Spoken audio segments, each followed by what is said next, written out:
أعوذ بالله من الشيطان الرجيم بسم الله الرحمن الرحيم الحمد لله رب العالمين وصلى الله على خير خلقه أجمعين محمد اللهم صل على محمد وآل محمد وعلى آله الطيبين الطاهرين المعصومين المنتجبين الذين أذهب الله عنهم الرجس وطهرهم تطهيرا. اللهم صل على محمد وآل محمد وأصحابهم الغر الميامين واللعن الدائم على أعدائهم أجمعين من الآن إلى قيام يوم الدين. قال الله عز وجل في كتابه الكريم بسم الله الرحمن الرحيم يا أيها الذين آمنوا بسم الله الرحمن الرحيم يا أيها الناس إنا خلقناكم من ذكر وأنثى وجعلناكم شعوبا وقبائل لتعارفوا إن أكرمكم عند الله أتقاكم إن الله عليم خبير. اللهم صل على محمد وآل محمد. صدق الله العلي العظيم. Respected brothers, audience, listeners, Assalamu alaikum wa rahmatullahi ta'ala wa barakatuh. Wa alaikum assalam wa rahmatullahi. Oh, and sister. Sister Udamudima Mimbare. Discussion this week, inshallah. Tonight is the last night where we have this discussion. Discussion this week was being black and Muslim. So from Monday to Friday, the work about being black and Muslim. First topic was being black and Muslim coming from a non-Muslim family. Second one was finding Islam. Third one was being black and Muslim at home. And then last night's talk was the identity crisis that we experience being black and Muslim. Today, with the topic and discussion airing no caste system in Islam. Who knows, maybe who can help us? What is the caste system? Or the caste system? I don't know how to pronounce the caste system. The caste system is a system that is predominantly in the Southern Asia. So Southern Asia, that whole area, Pakistan, India, Bangladesh, Sri Lanka, that whole area, it's predominantly there. That predetermines, okay, when you are born in a poor family, when you are born with a dark complexion, when you are born in such a situation, therefore, the one with a light complexion, the one born from a rich family, the one born in a better situation will forever be better than you. So that is the caste system in short. So in some cultures that thing is ingrained. You'll find in some, unfortunately, as black people in South Africa, nearly crept into our culture. Again, why angwana atlaga le mondla le museo ba reng ngwana o tshwana lele why is it a good thing gore a tshwane lele a sa tshwana le motho montsho? Well, this is so le rona slowly but surely, or in a way it teng mo rona ntho but mo rona alhamdulillah as black people it's not there. Mo rona ko kwa Ndebele go ya ka gore oh yeah, that's also an example of caste system. You are ranked higher than Ntuli. You are ranked higher than Khosana. Khosana, you are ranked higher than Mtsweni. Forever, I change. I get. So that thing, Leon, sort of is a caste system or a caste system. I'm really not sure how to pronounce it. So that thing does not exist in Islam. It does not exist. It is inexistent in Islam. Not at all. Aiyo, you are, yes, there are some questions that will raise at the end, inshallah, to prove to you, Aiyo taiteng, Aibireki. Everyone is equal in the eyes of Allah subhanahu wa ta'ala. These languages that we have, these skin colors that we have, they are but a sign of Allah subhanahu wa ta'ala. As we see, verse Surah Al-Hujurat, chapter number 49 of the Holy Quran, verse number 13. Oh, you people, addressing everyone, not just believers. Ya ayyuhalladhina amanu. Ya ayyuhan nas. All people. We have created you as tribes and clans. And firstly, we have made you into male and female. Then we have made you in tribes and clans. So in the please. Why? Because this verse hearing, lita'arafu, so that you can intermingle and get to know one another. That's what the verse says. Lita'arafu. Surah Al-Hujurat. Then, inna akramakum indallah atqakum. The best one from amongst you is the one who fears Allah the most, the one who is closest to Allah, the one who loves and who is loved by Allah the most. Inna Allah khabirun alim. In another verse of the Holy Quran, Surah Al-Rum, chapter number 30 of the Holy Quran, verse number 22. Verse number 22. Same concept, speaking about tribes and nations, and male and female. In this instant, وَمِنْ آيَاتِهِ خَلْقُ السَّمَوَاتِ وَالْأَرْضِ وَاخْتِلَافِ أَلْسِنَتِكُمْ وَأَلْوَانِكُمْ. Here it speaks about languages and skin. Of the signs of Allah subhanahu wa ta'ala is the creation of the heavens and the earth. And what else? وَاخْتِلَافِ أَلْسِنَتِكُمْ وَأَلْوَانِكُمْ. And the difference in your tongues and colors. إِنَّ فِي ذَلِكَ لَآيَةٍ لِلْعَالِمِينَ. Indeed, in that is a sign for those who have knowledge. So it's not a sign for the ignorant. So if you're ignorant, so basically racism is a sign of ignorance, basically. Thinking yourself superior because you are born in a certain family with a certain skin tone, with a certain hair texture, you think you are superior, or you think you are inferior, it's a sign of ignorance. Because these differences are a sign of Allah subhanahu wa ta'ala. For who? For those who know. What did our Holy Prophet Muhammad say? Allahumma salli ala Muhammad wa ali Muhammad. وعجل فرجهم لا فرق بين عربي وعجمي إلا بالتقوى. There is no difference between an Arab and a non-Arab except by taqwa. That is what the Holy Prophet Muhammad sallallahu alaihi wasallam said. That is the discriminant. That is the pivot. Determining who is better, and we'll mention the next point inshallah. That's what determines who is better. There's no difference in tribes, nations, languages, skin tone. There is no difference at all. The difference comes with taqwa. Now this hadith here, the Holy Prophet, is very interesting, Leona, in the sense that Arabiyyin wa Ajabi. Did you know, fun fact, did you know that Arab was not considered Murafi, was not considered a tribe, or was not considered a nation until very recently? Did you know that? Arab just means Mutubuang Arabic, just means somebody who speaks Arabic. It was never a tribe, it was never a nation.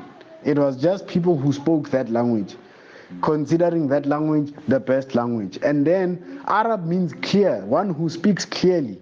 Ajami means someone who doesn't speak so clearly.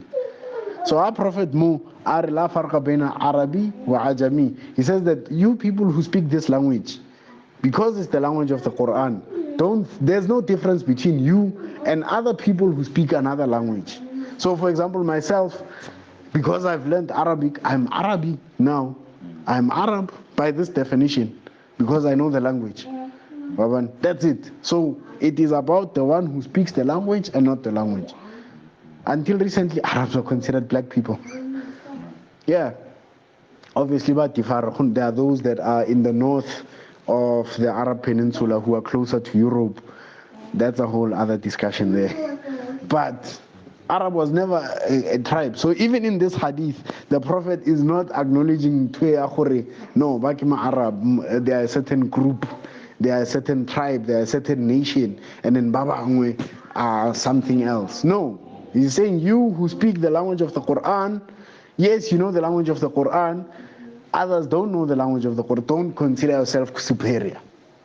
Unless if you are more pious than them. Yes, illa bittaqwa.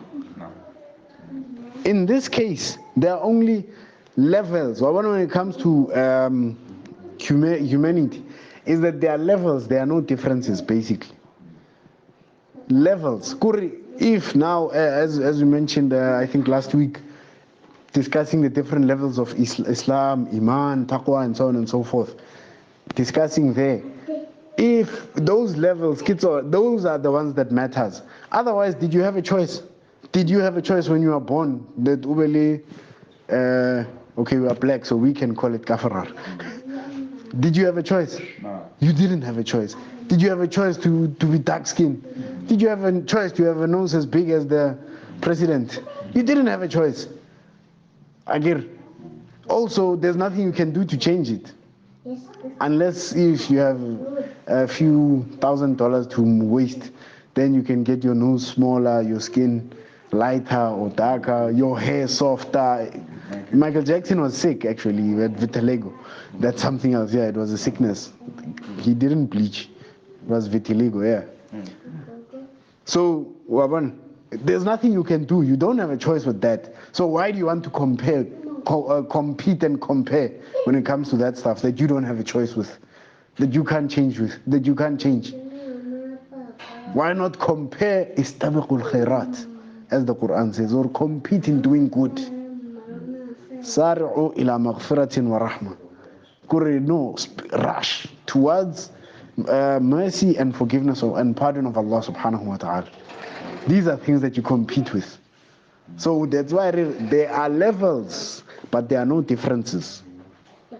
Yes, there are differences in terms of culture, this and that, but that doesn't mean this culture is better than any other culture at all.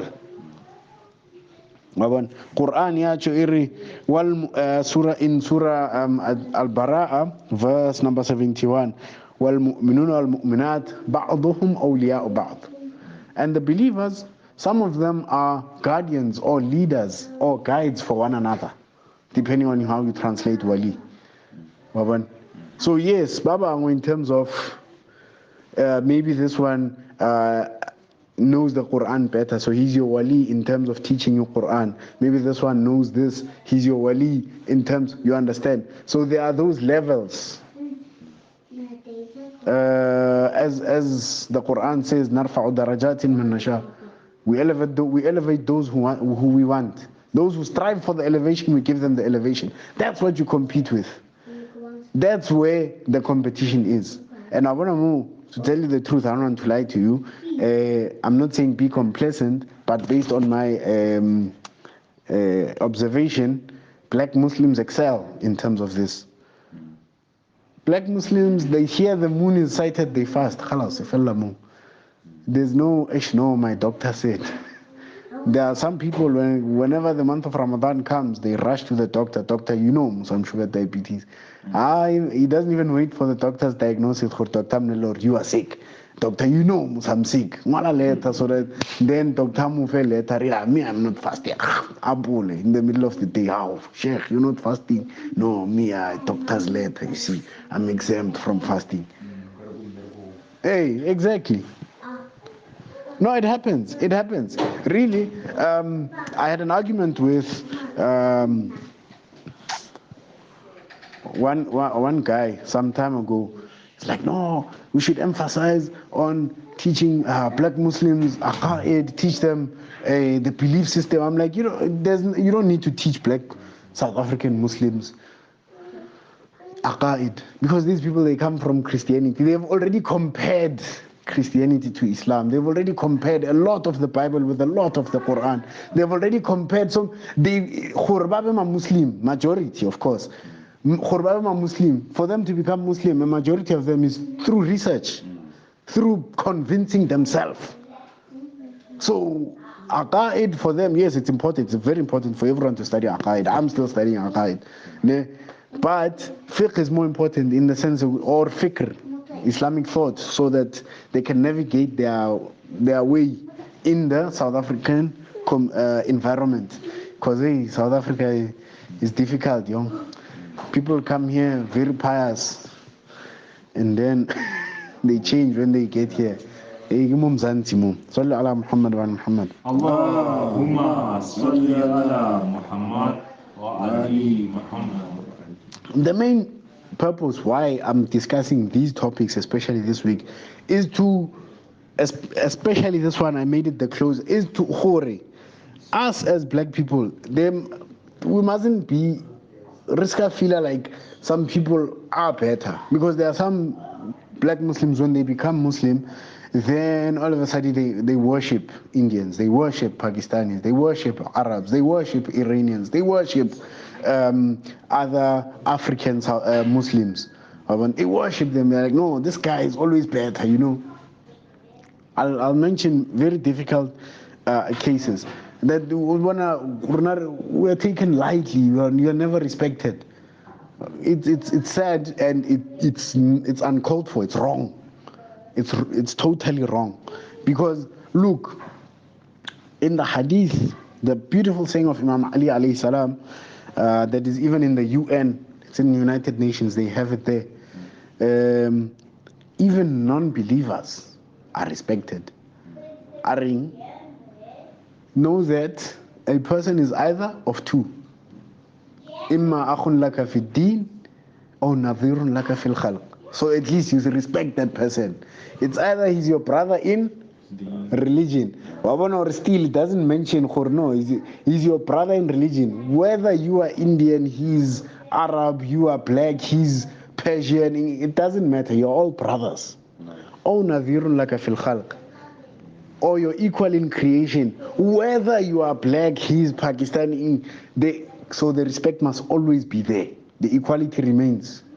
The equality remains. Is not about khurno, this and that. Even in that hadith, Imam Ali, technical, maintaining that which the Prophet said, khurno, just because you speak the language, don't think you are better. You see,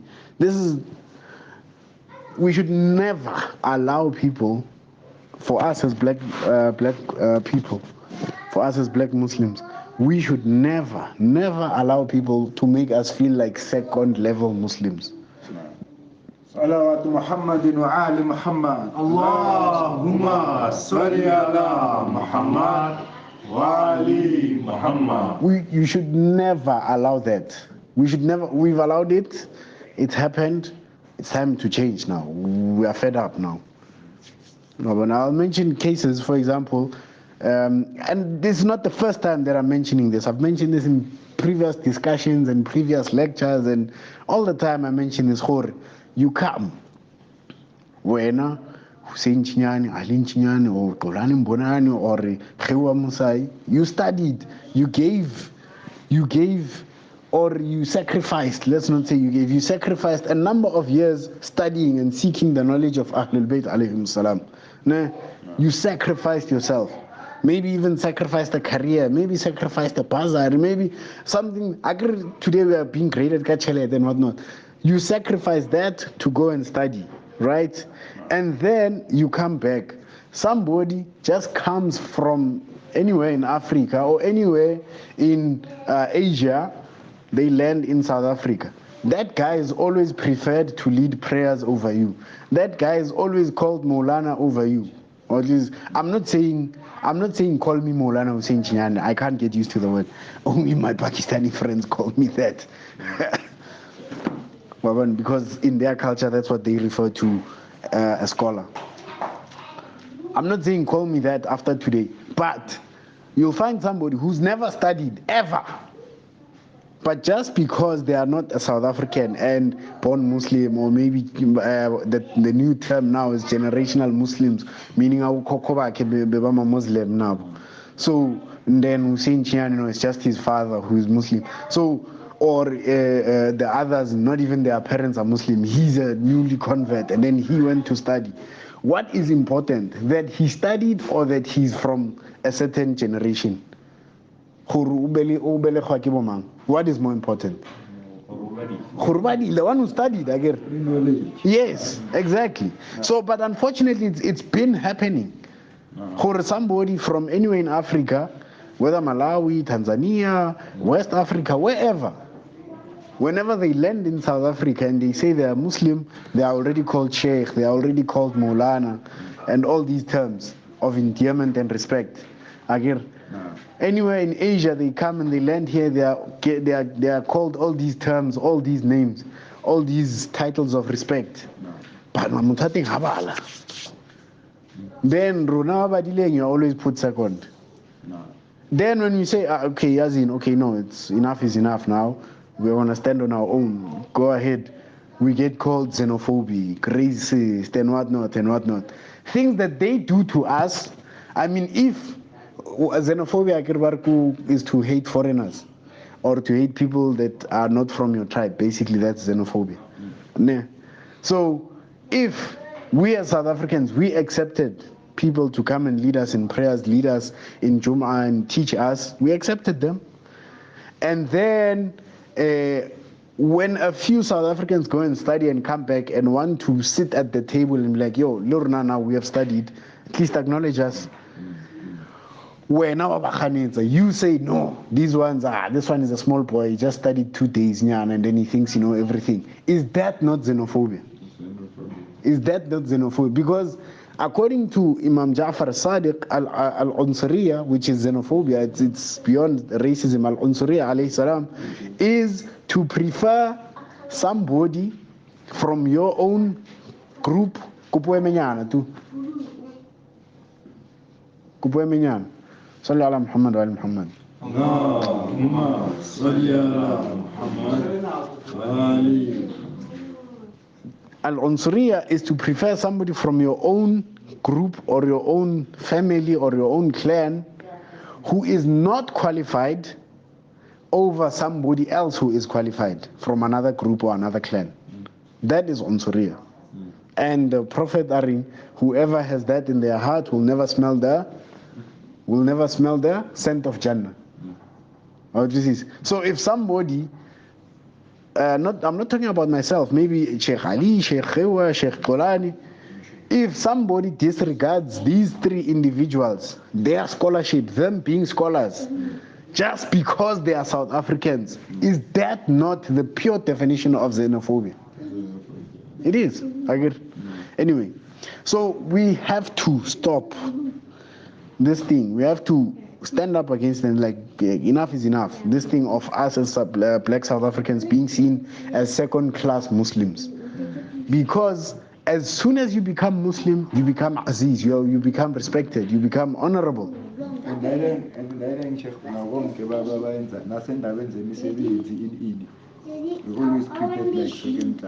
Absolutely. Ahsant. Exactly. So that thing, look,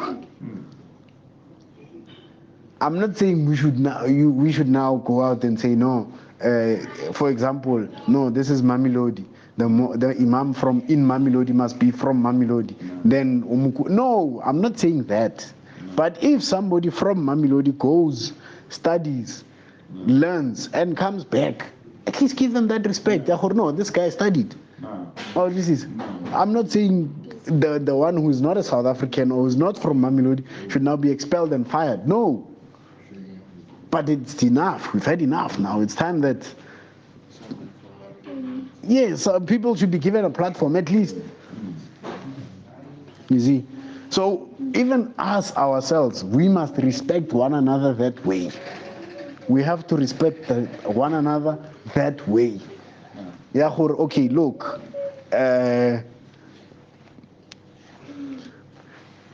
Alin Chinyani went to study. You respect him as a teacher, as a scholar.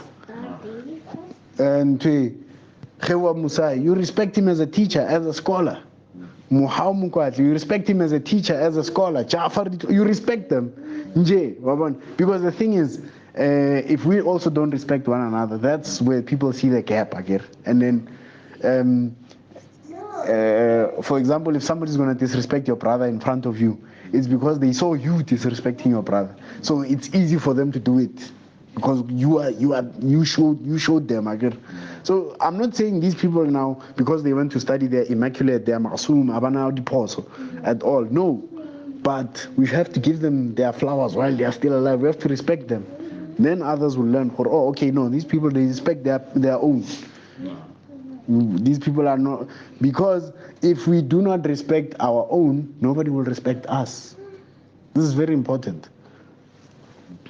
Absolutely of paramount importance. You see. So us as well, we have to be that powerful in ourselves, Khurban. We are this, you respect us, or hey, look. Yeah. And it's funny when we say stuff like this. They say, you South Africans during apartheid, you were helped in other countries. My parents were in exile in Zimbabwe. The flats that they were staying was a refugee camp. They could not get jobs in Zimbabwe. They could not go anywhere. Even if they want to come out of Harare, they had to get their working asylum stamps to say no. He's going to Bulawayo, for example, and he'll be back in 3 days. If he's not back in 3 days, they look for him, they capture him, they either deport him or take him back to the refugee camp. You see? So nobody's getting that treatment in South Africa. You intermingle freely, alhamdulillah. Stop saying South Africans are xenophobic. Respect South Africans for their goodness, for their ubuntu. Ajir. Okay, in closure. Now, something else that comes, because there is no such thing as working the caste system in South Africa, in Islam. No. Because you are born to a certain family, you are better. Yes, even with Ahlul Bayt, it doesn't exist. You want an example? Let me give you an example. The uncle of Imam al-Mahdi, the Imam of our time, Ja'far, the son of Imam al-Hadi, the brother of Imam Hassan al-Askari, he was known as Ja'far al-Kadhab. He was conspiring with the Abbasids that when Imam Hassan al-Askari dies, he's going to take that position. He didn't even, to an extent, or he didn't even know of the birth of Imam Mahdi. They kept him out. So he only learned about Imam Mahdi at the funeral. This guy had a son. You see, so even with Ahlul Bayt, he was known as Ja'far al-Kadhab, Ja'far the liar. The Holy Prophet he shows us this thing. Look, if my daughter, this daughter of mine, Fatima, if she stole, I will cut her hands. She's Qurri. Yes, she's my daughter. She's Sayyidat Nisa al-Alamin. But if she commits a haram, she'll be punished for it. Of course, she would never. But he was trying to show us, hooray, all of us here, we are equal. Just because she's my daughter, she doesn't get special treatment. That's how it is. This thing of caste system. So now people like it, they'll come saying that no, I descend from the Prophet, wear a black turban and so on and so forth. And then we have to bow for them and whatnot. Look, we'll respect you for the sake of respecting Ahlul Bayt alayhim salam. I mean, your face is the only face we can see Ali ibn Abi Talib on, if we can say that. I mean, you descend from him, what can you say? Alayhi salam. You see, Imam Mahdi is your cousin, basically. Or your uncle, like you'll choose. But you are related to them. We can't take that away from you. But that doesn't make you better than us. No. Doesn't make you better than anyone. Just because when you're a Sayyid, just because you descend from the Holy Prophet, it does not make you any better. At all. Doesn't make you any better. You have to deserve the respect. Yes. Agribal respect is a two-way street, and respect is earned. You earn respect. You don't just get respect. No. Oh, mashallah, Hussein Chian, his father is Suleiman Chian, then you respect me. No, I had to earn your respect. You work for respect. You don't just get it just because you are somebody's son or from somewhere. You don't get that at all. Because what if this person is a descendant? As I mentioned, Ja'far al-Kadhab, he's a descendant of the Prophet. But then he does Lutitule. Are we going to say, no, for the respect of the Prophet, we're not going to punish him? When the Prophet himself said, I would punish Fatima. Peace be upon them both.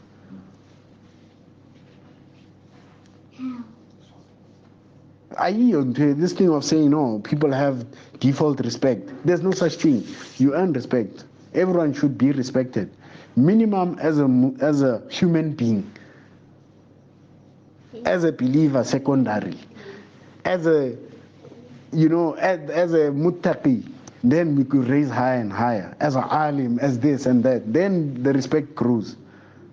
The only minimum respect that we have is, okay, I'm a good person, so I'll respect you whether I know you or not. For being human, khalas. Just for that, I'll respect you. That everyone should have that minimum respect. Not because tomorrow you see me at a certain event wearing a turban, now you want to respect me. Hey, Sheikh Hussein, you want to even kiss my ring, astaghfirullah. No. If you don't respect me without the turban, why do you respect me with the turban? You're just respecting a piece of cloth that's either 10 or 13 meters long. If that cloth gets dirty or that cloth flies away with the wind, does it fly away with the respect you have for me? You see, this is a problem.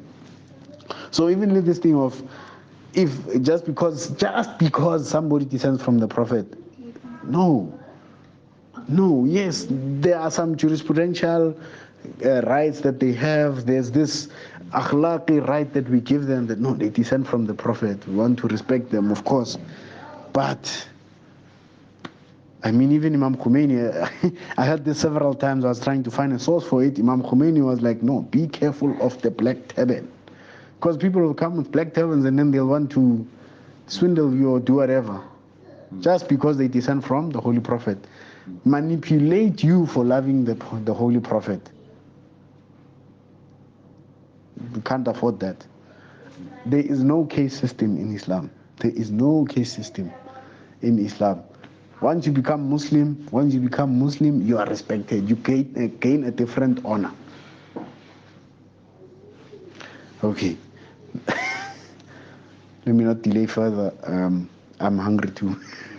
We ask Allah subhanahu wa ta'ala to grant us honor from His honor, inshallah. We ask Allah subhanahu wa ta'ala to make us respect people regardless of who and where they are from, inshallah.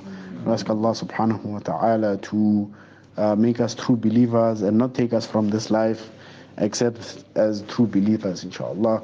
Ask Allah subhanahu wa ta'ala to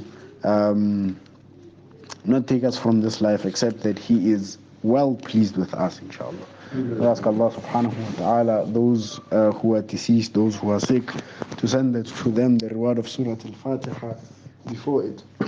Salat ala Muhammad wa ala Muhammad. Allahumma salli ala Muhammad wa ali Muhammad.